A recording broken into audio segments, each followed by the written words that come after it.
So good morning, everyone that's joined us here this morning. I'm Ron Addinall. I'm a clinical social worker, a sexologist, and academic at the University of Cape Town. Have been working in the field of gender-affirming healthcare for what feels like quite a few decades now, so I've been around a while. I also serve on the executive board of Path SA as the vice chair. So I'm often the wind beneath Chris's wings. So my role here this morning is the title of the presentation, as you can see on the slide, is Trans 101. And the intention here is that often we find that when, as Path SA, we offer these webinars, because the focus today is gender-affirming hormone treatment, but we often then attract, healthcare practitioners that are, so on the call, we will have, healthcare practitioners that have been in the field of gender-affirming healthcare for quite some time, for whom what I'm going to share today is already, kind of knowledge known and internalized, but it's always good to have knowledge as confirmed. But we also find that, there are more and more, which is wonderful, healthcare practitioners that are becoming aware of and developing an interest in gender-affirming healthcare. And so with each of our webinars, we find we have more and new, healthcare practitioners joining. So we always find it helpful just to, at the start of a webinar, kind of essentially ensure that we kind of all kind of launching from the same page, kind of just let's put some basics in place. And that's essentially the intention of the Trans 101 input here this morning. And then we can launch into what is the primary focus of the webinar today, which is the gender-affirming hormone treatment. So the way that I've approached putting this together is, for those that do know the work that I do, is that my audience is more often at schools. So I'm often speaking to teachers, I'm often speaking to parents, and I'm often speaking to learners. So I have a particular focus and approach to what would then be understood to be Trans 101. And then actually the expert on the call here today that when it comes to Trans 101 is Chris. So Chris has been very generous in sharing with me his content as well. So what I'm going to kind of navigate with you for this 45 minutes is an amalgamation of the Trans 101 kind of content that some of what I cover, and have integrated some of what Chris also normally includes. And then just as Chris did mention, please do go and visit our Path SA YouTube channel. And there are many more talks that will unpack some of the things that I'm just going to highlight today in more detail. And also there's a Trans 101 talk there as well that was recorded that Chris gave. And I'm sure then between this talk and that talk, you can ensure that you have a fairly good beginning foundation. So let me stop waffling and let me jump in. And now, okay. So firstly, the first point of what I want to cover, I call it in the old days. And the intention here is to remind us of a certain truth, but also to challenge a certain kind of almost misinformation that we often find in the problematic popular media at the moment. So I work with a lot of young people, and I'm working in schools often, and I'm often confronted with this question about, there's just so many more trans and, gender diverse people coming out, and especially in high schools, and a lot of anxiety about young people coming out. And, there's this talk of a contagion, are young people influencing each other? What's going on?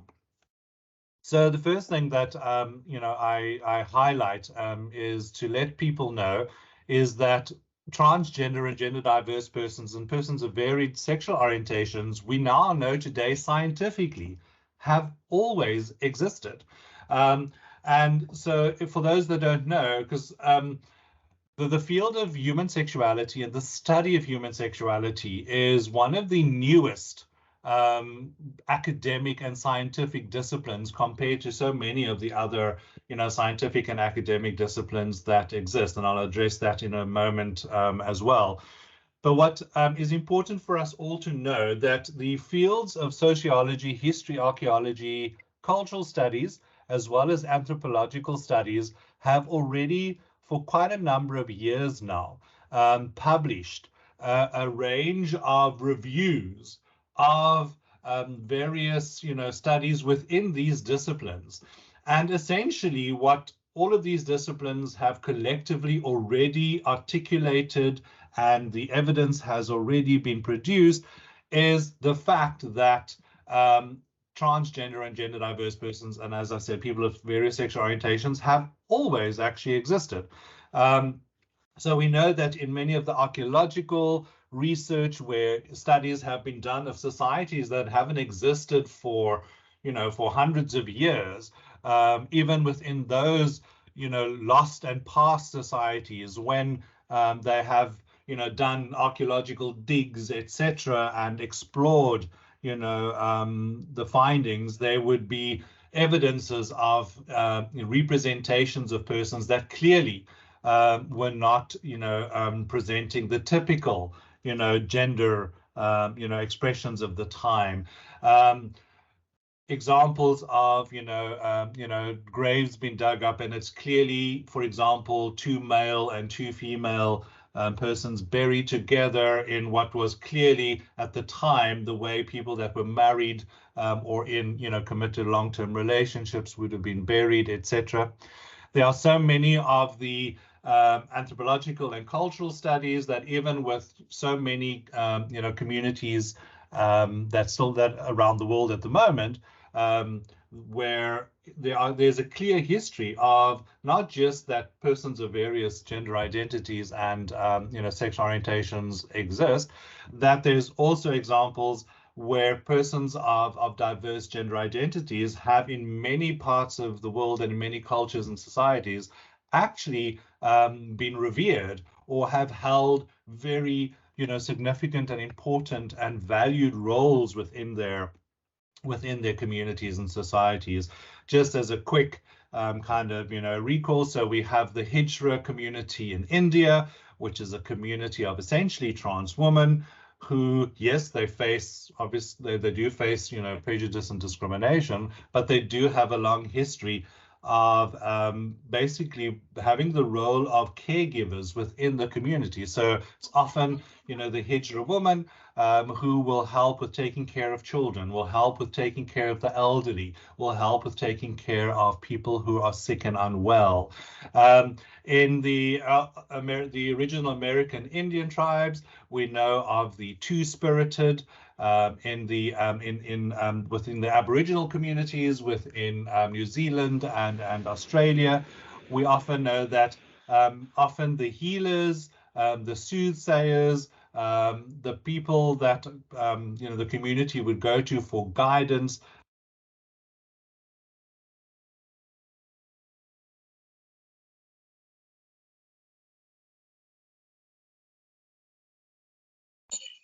Ron, you on mute. Have I been on guidance and quiet? Have I been on mute the whole time? No, only now. You went up to guidance and then you went mute. Oh, I don't know what. Sorry, guys, I didn't even notice that. I don't know why that happened because I didn't touch anything. Okay, I'm back. So I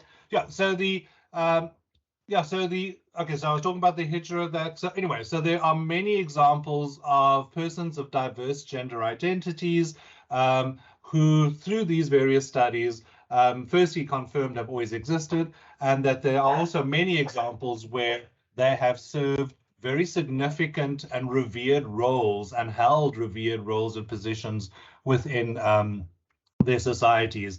I know we went through a period of time where, you would hear messages like, being trans and gender diverse or, being of a different sexual orientation was un-African. We now know that has been put to rest as well. There are many studies that have been done where we know, for example, there are trans masculine persons who were assigned female at birth, who were recognized as masculine in many African cultures, and even, had wives and took up the positions of men within their tribal communities, etc. So we can put to rest the idea that somehow gender identity or transgender and gender diverse persons is somehow a new phenomenon. But then what's also important is, I call it in the old days pre-science, and this is speaking to the point I was highlighting earlier, that part of the challenge we still face in many communities and societies where transgender and gender diverse persons and persons of different sexual orientations find themselves, and unfortunately still do face a lot of prejudice and discrimination and hate, etc., is a contributing factor is the history, which I'm just going to try and quickly kind of just skim over. And the fact that the science, the knowledge that we often as healthcare practitioners have the privilege to have access to, and the research that exists, we know that part of the challenge is that often the new knowledge and the new science sits, in those ivory towers in universities, in the heads of the researchers, the healthcare practitioners, and the academics, and it takes quite some time for the knowledge that we have to translate and become the general knowledge of communities and societies. So I often, help teachers and people understand that, historically, as we know, there's a time in history, when, state and church were not separated, where in most societies, the leadership, the people in power, were the religious and cultural leaders of the time, and that this is a time when there was no science, no research at all when it came to understanding, gender identity and human sexuality.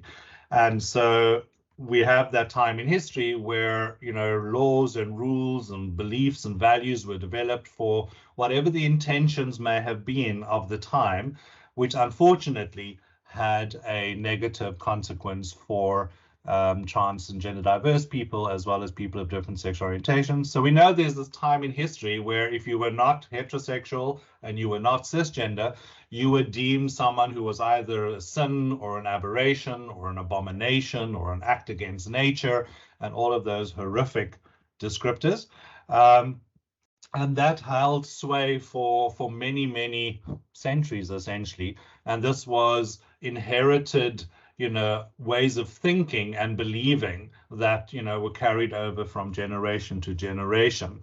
Then we do find that the point in history where in many parts of the world, so-called like the church and state separates, and we start having, governments, coming into power, and, cultural and religious practices having another position within communities and societies. But the unfortunate reality is at this time for trans and gender diverse persons was that still the science and the research with regards to gender and sexual orientation still did not exist. And all that happened at this point in time is when laws were written, and I often tell, my audiences, do yourself a favor and go and do some of the research.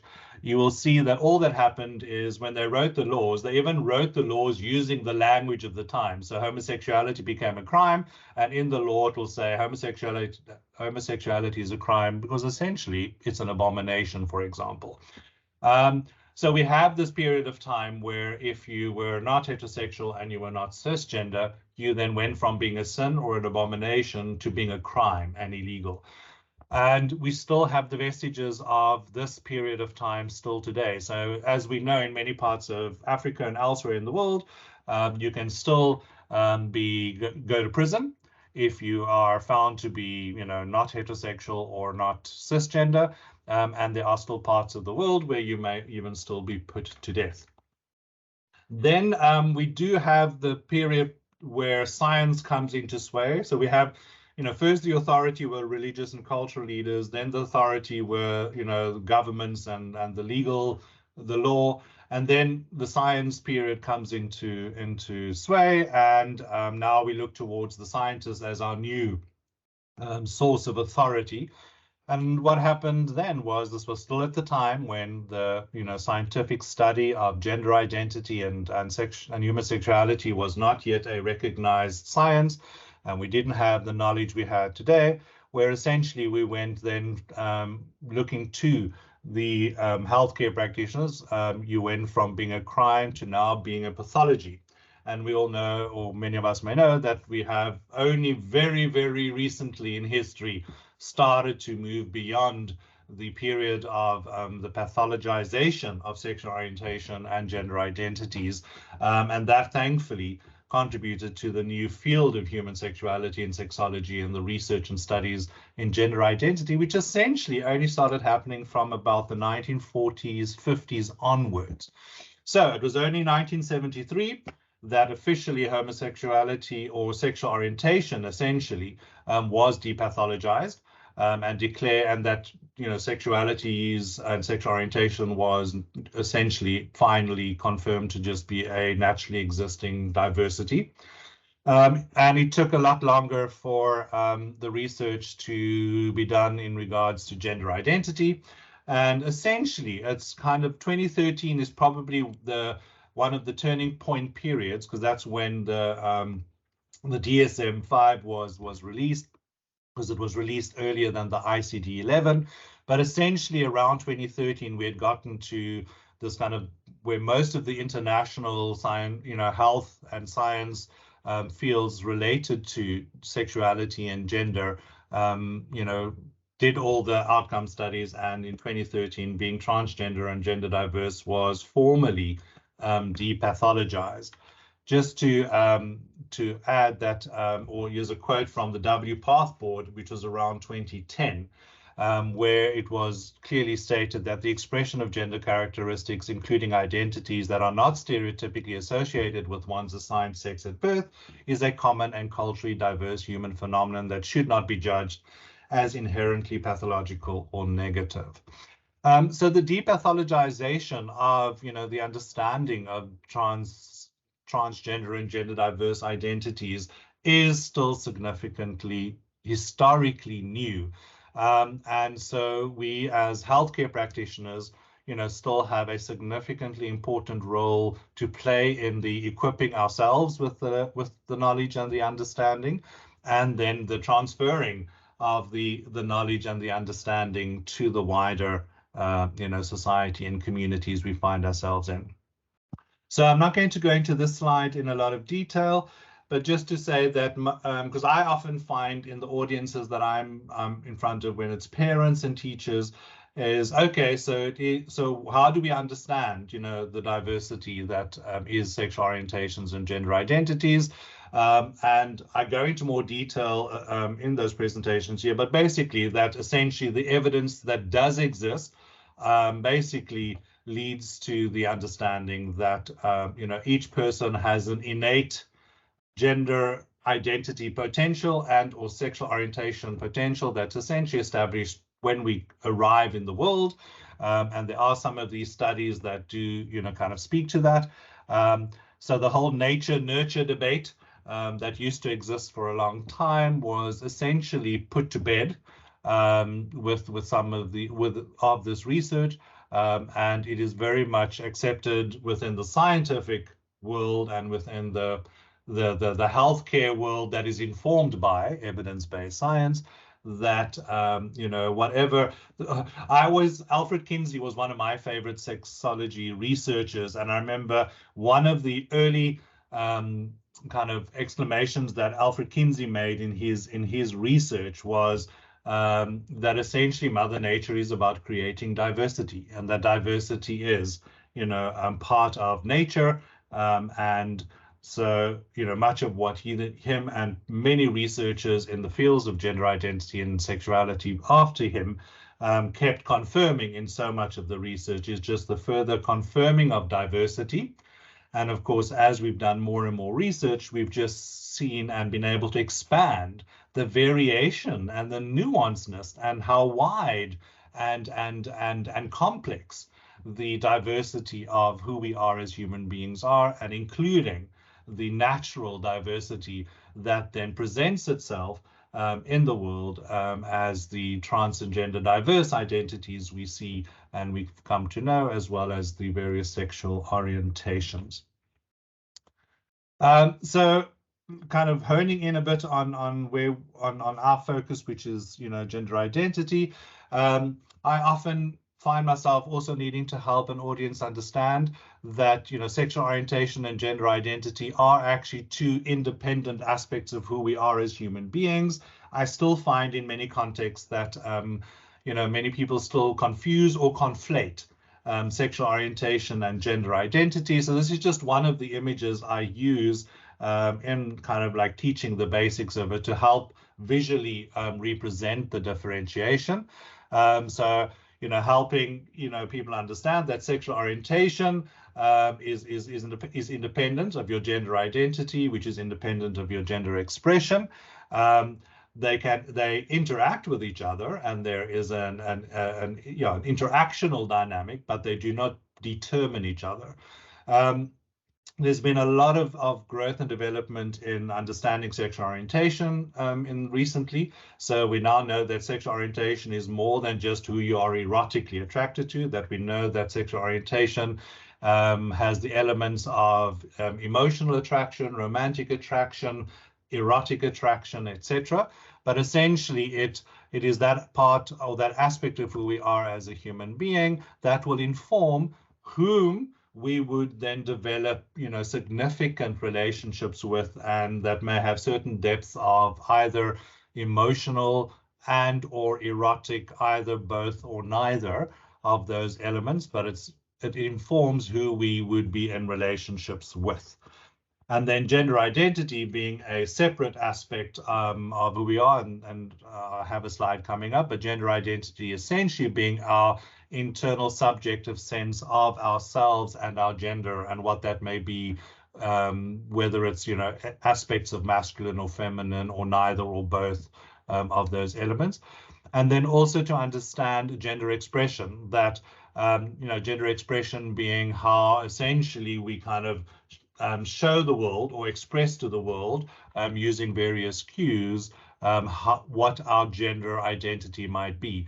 But why it's important to understand the distinction between gender identity and gender expression is that, how a person might be expressing gender at a certain point in time may not be equivalent to what a person's gender identity might be. And that there's a number of reasons for that. A person might, still be kind of trying to figure out what their gender identity is while gender expressing in the way that they've been socialized and raised.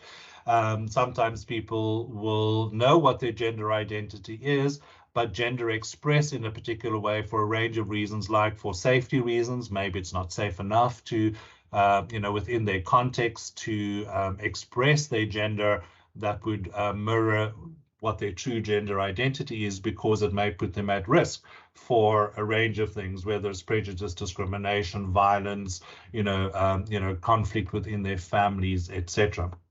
But yeah, so we need to appreciate and understand these three distinct aspects of, and then in some of the literature that I use, we just give it the label of psychosexual identity and status. Then moving on, so sexual orientation, I've kind of, just for, kind of getting us all on the same page. So sexual orientation is then described as the direction of one's physical, romantic, and or emotional attractions, interests towards people of the same sex and or gender, other sex and or gender, or both sexes and or both sex and or gender, or where the person's sex or gender is not a factor or main factor. Now, we don't have the time, and you're going to see in a number of my slides, I've included labels and terms that reflect the various descriptors that people use for to label and or name their sexual orientation and gender identity. I'm not going to unpack them, but part of why I've included them on the slides is, Chris alluded to it earlier, the language and the terminology in the field of sexology and in the field of gender identity and as well as sexual orientation is constantly evolving and growing. because we are in a time at this point in time where we have access to so much more science. We have access to so much more information, so many more persons of various sexual orientations and gender identities are coming out and are themselves the scientists, themselves the healthcare practitioners, themselves the researchers, and people, being out within their families and communities and online communities. And so the potential for essentially, I guess, the further empowerment and emancipation of persons of diverse sexual orientations and gender identities are at a significantly important time in history at the moment. And there is a lot of power in finding language and finding words that affirm and articulate and express what the nuanced, aspect of people's, sexual orientation and gender identity experiences may be. And yeah, for us as healthcare practitioners, it is a challenge to stay up to date. I often joke that, I'm often, doing talks at schools, and I'll be in front of an entire grade 12 class or a grade 11 class at schools, and I do my sexual orientation and gender identity 101 talk, and I think I'm so woke, and I play my media, and then when I go to the Q&A with the young people, I am often humbled very quickly when the young people immediately update my terminology and challenge me that as hard as I'm even trying to be non-binary in the way that I speak, I still have some blind spots, and I'm still called out on how some of the ways I speak and think still reflects a binary way of thinking, which I'll address in a moment. So gender identity, then the distinction, and I've spoken a bit to that already. So gender identity is essentially the subjective psychological sense of our own gender, and whether that is masculine, feminine, bi, gender non-binary, gender variant, gender non-conforming, agender, gender fluid, and further descriptors and nuanced descriptors exist. Okay, I borrowed this image from Chris's slides. This is just to help us understand again the complexity and the nuanceness of how aspects of or just when it comes to gender and the various elements. So sex is, the term, this is where English does help us because we have the distinction of the terms sex and gender. So sex, the term often then kind of more referencing the biological, secondary sexual characteristic aspects of who we are as human beings. And within that, when it comes to our biological sex, often what is referenced in the language is AMAB and AFAB, which is essentially AMAB is, assigned male at birth, and AFAB is assigned female at birth. And essentially, that is, you are allocated a sex, and then as we know within society, the moment the sex question is answered, the social scripts of gender are immediately activated. I often tell the story of the research that was done when I'm speaking, especially to teachers and parents, is that, often moms will know the biological sex of their child even before the child is born, and they'll come home and announce the doctor says we're having a boy, or the doctor says we're having a girl. And immediately when that sex label is mentioned, the social scripts that exist within a particular context, time in history, particular family, cultural context are activated. And they even did the research where they, a mom will come home and say, the doctor says, we're going to have a girl. And, even the way we then interact with the baby in the womb before the baby is even born is immediately informed by our scripts with regards to gender. So mom says, I'm carrying a girl, and we speak in softer tones and higher notes. Mom comes home and says, the doctor says we're having a boy, and we immediately speak in lower tones, slower, and in a deeper voice. And of course, when the baby is born, the baby is received into a context where the social scripts of gender are ready to start the socialization process of the child.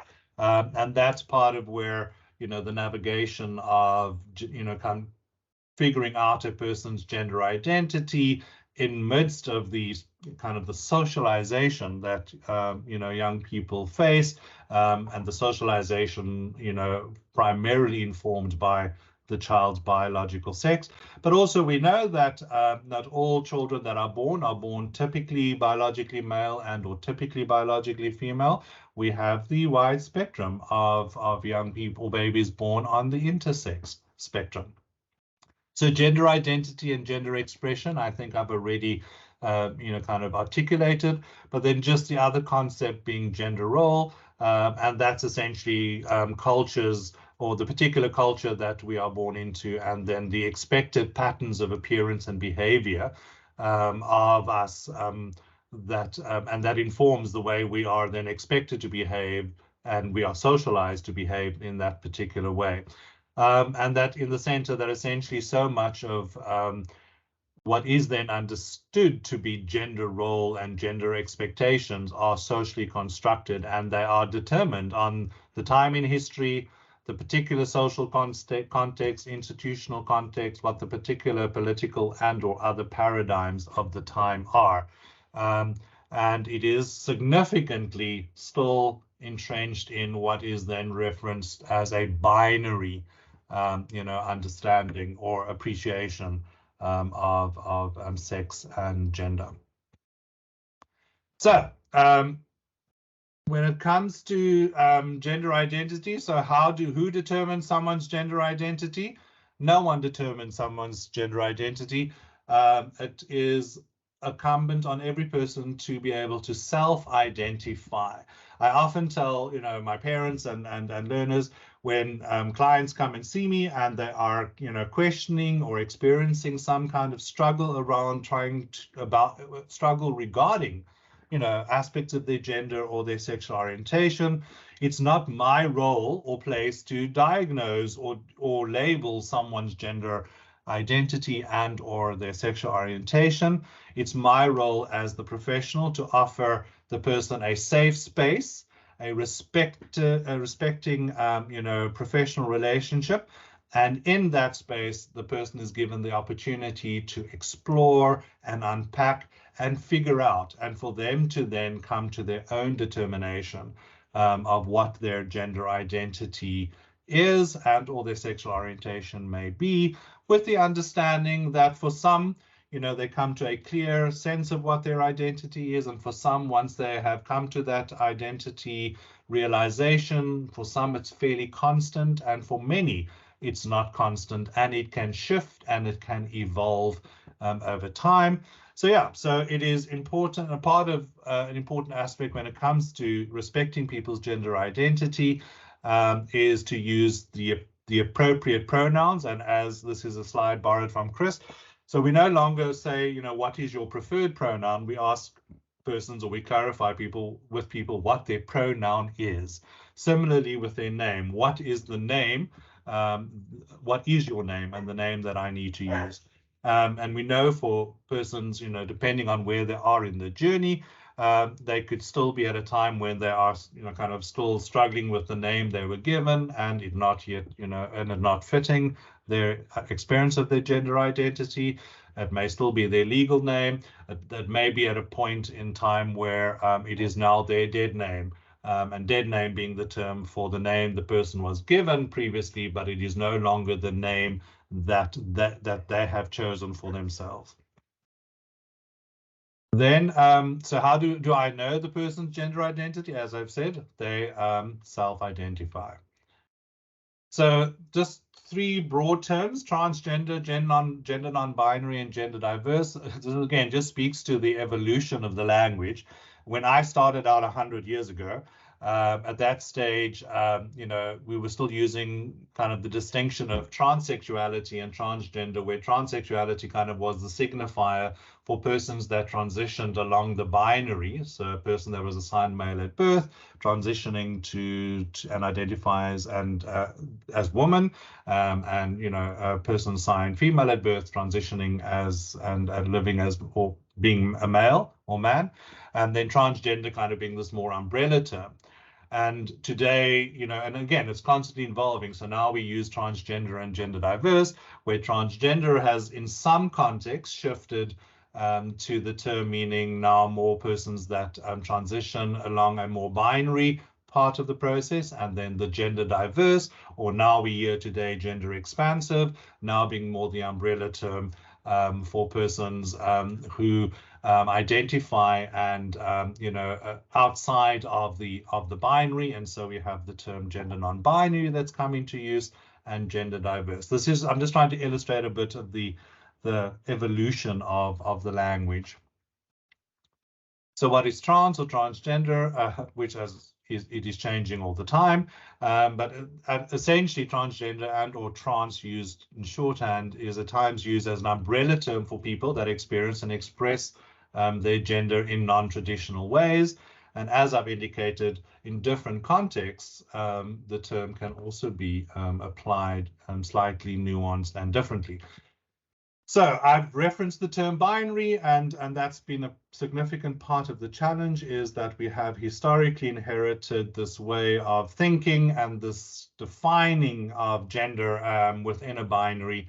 And thankfully, in the recent times, with the growth and the significant, finding a voice of gender non-binary people, we are at a point where, a significant amount of work is being done in challenging and deconstructing the binary. So just just as a shorthand, so binary basically is essentially kind of this colleague of mine, Dalian van Wyk, talks about the boxes, which we all know. That is, the binary kind of highlights that for certain things, there's essentially for many only two options. You're either male or you're female, you're either gay or you're straight, you're a man or a woman. And we now know today that that is definitely not true, that it's so much more nuanced, so much more diverse, and so much more complex. So the non-binary, term is an umbrella term for a person who identifies with or expresses a gender identity that is neither entirely male nor entirely female, or neither has elements or experiences that involves any aspect of maleness or masculinity, femininity, or etc. So there are a range of language and terms and descriptors for various non-binary identities, which I'm not going to unpack today. We don't have the time, but it's on the screen. I'm also going to make these slides available to be shared with you that are attending here today, so that you can take the time to go into some more of the detail of the slides. So what I've done here is just to kind of further illustrate the evolution. Is so for a long time, we were trying to break out of the kind of the binary, a language of gender, and so for a while we had the concept of the spectrum, and we still find that in a lot of the language today and in a lot of the literature, but and so we had the gender, at one stage it was the gender-breed man, which obviously was problematic, and we had the gender-breed person, and then we had, the gender unicorn. But as you can see in the images here, so there's the acknowledgement of the diverse elements of identity and expression and, biological sex, and then the romantic and the erotic attraction aspects of sexual orientation. But as much as the spectrum helped kind of, the concept of a spectrum helped us understand, that there's more than the binary, the linear spectrum, descriptor still kind of reinforced a sense of the binary. So it still created that at the one end was the one end of a binary, and the other end of a binary, and then there's variance in between. And very soon, and thankfully, contributed to many of our non-binary folk, started challenging, this conceptualization of spectrums, and started presenting the idea that, that it's more of a matrix, it's more of a multi-dimensional, kind of arena in which the variation and possibility of, gender identity can actually be experienced and exist. So Something I found recently, I'm not going to go into this detail, Action Canada has found or created images called the gender galaxy and the sexuality galaxy, to try and symbolically represent, that when it comes to, gender and gender diversity, as well as sexual orientation diversity, that it's definitely not linear. So how we come to an appreciation and understanding of the diversity of gender, that it's very much more a kind of, if you think of the concept of a galaxy, it is a multi-dimensional space, and where each one of us might fit within that multi-dimensional space is there's a multiplicity of potential variances. So that's just the gender galaxy as it is presented visually, and then just there's again, just to show you how language and terms are growing, constantly.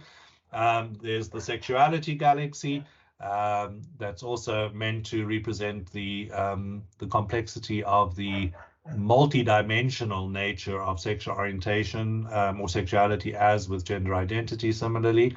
And then just, again, more terms, more language evolving and growing all the time. These are just some of the terms that in the latest trans bodies, trans selves. So we'll see in most of the literature and the text that come out, there always a glossary of terms in so many of the resources. And so if you kind of compare glossary of terms of resources over time, you also are able to track and see the evolution of language within this arena. Then just some of the kind of the sobering stats that is important for us to appreciate is that, and specifically citing the research done by Dr. Alex Miller and their team in 2019 that involved 9 countries in the Southern Africa area in East Africa.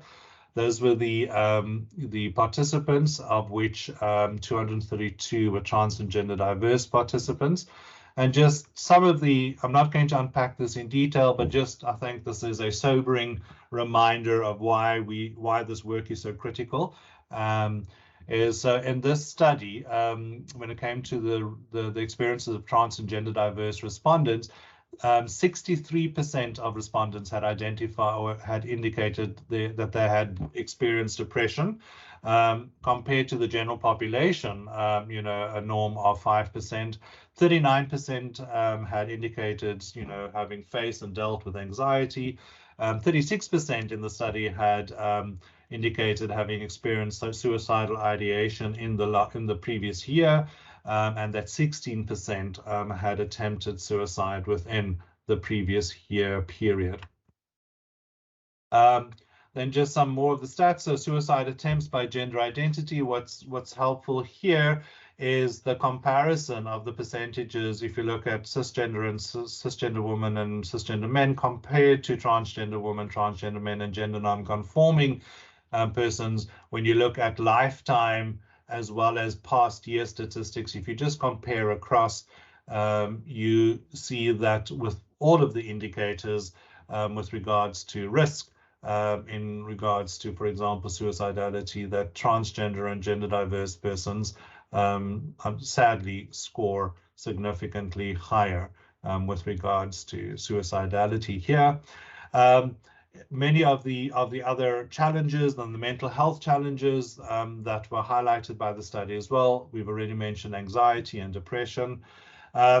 The bipolar disorder was indicated as well. Just very important to say from a mental health point of view is that transgender and gender diverse persons, just like cisgender persons, notwithstanding their gender identity, can also experience mental health challenges, and that there is no link between the two. So whether you are transgender or cisgender, you can have diabetes, you can have bipolar disorder, you can have schizophrenia, you can have high blood pressure. So the shift to depathologization is still an ongoing project, but in many contexts still, sadly and problematically, persons of diverse gender identities, when they go into the the consulting rooms of healthcare practitioners, how easily and still, many of the challenges they are facing gets conflated and linked to their gender identity. And then the minority stress model is also important for us to know about and understand that, as transgender and gender diverse persons are an acknowledged minority group, and much of the research on the impact of minority stress has also been done in regards to trans and gender diverse persons. And so we need to, as healthcare practitioners, appreciate and understand the particular challenge of minority stress. And when you add to that, the understanding of intersectionality, so if you're a person with multiple minority, aspects of who you are as a person, that the impact is compounded. And this is something that is important for us to understand and appreciate as healthcare practitioners across the biopsychosocial spectrum of healthcare practitioners. Then just some more of the South African reality. So this was some of the experiences that were found in the Miller study as well. 73% of respondents said yes to having been treated with less respect because of their gender identity. 48% had said yes, that they have been called names or insulted in a health facility because of their gender identity. And 39% have been denied health care because of their gender identity. So those are very, very concerning findings. So gender affirming treatment improves mental health. I'm just going to do that as a short descriptor. There are 2 studies cited there, but the evidence is in that transgender and gender diverse persons need gender affirming healthcare, and gender affirming healthcare significantly improves the mental health of transgender and gender diverse persons. And then just the last focus area is that the model of approach in gender affirming healthcare, no matter where in the spectrum of healthcare practitioners we are, that the participatory approach is the ideal approach when it comes to how we as healthcare practitioners should be working together with our trans and gender diverse colleagues. The description of the participatory approach, I see the time is up, is definitely dealt with in more detail in the Trans 101 talk that is recorded and available on the YouTube channel for Path SA, because I do see my time has run out. So thank you for listening to me, and I hand back to you, Chris.